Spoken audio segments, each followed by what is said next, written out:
Chapter 3. There's No Place Like Home. Flying to Earth is always an enjoyable experience no matter the circumstances. As Alex left the confines of the moon, she marveled at the sight as she had done countless times before.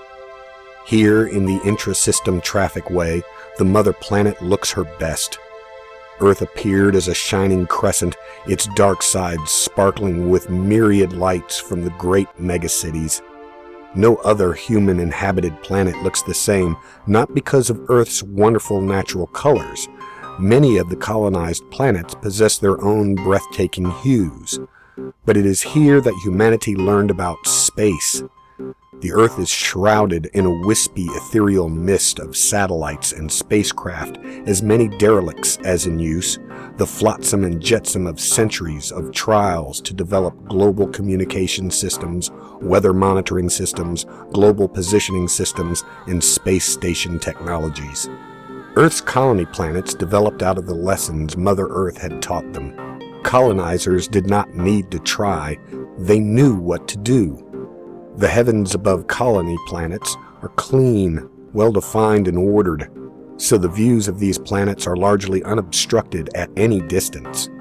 But here, in the space between the moon and Earth, sunlight glinted off a halo of millions of satellites, spacecraft, and debris too far away to individualize, as if the mother planet shyly wore a veil, adding to her majesty.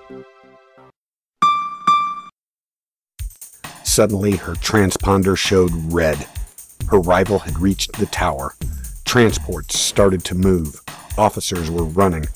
For most of her life, in most cases, she had flown by the rules. Regulations were the only way to be safe. But she was subject to a higher law now.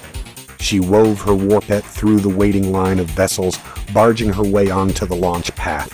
Alarms were going off all across her console. The tower had their hands full rerouting outgoing and incoming ships to avoid a potential collision.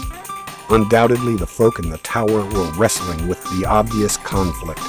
Do they favor a fleet officer's request to leave, or favor another fleet officer's request to shut her down? She needed to get off the ground where the remote controls would be disarmed. Despite the red lights, she continued her run, pushed the throttle, and made a not-so-proper takeoff. She was airborne, but she was a long way from free. There was no place on the planet she could go. The tower and satellite computers had already recorded her AODT numbers. Even without an AODT, they could track her. The police satellites in Orbit 1 would watch her. Orbiting satellites could follow a fly to the most remote cornfield in the Agra territory or the mountains of the polar caps.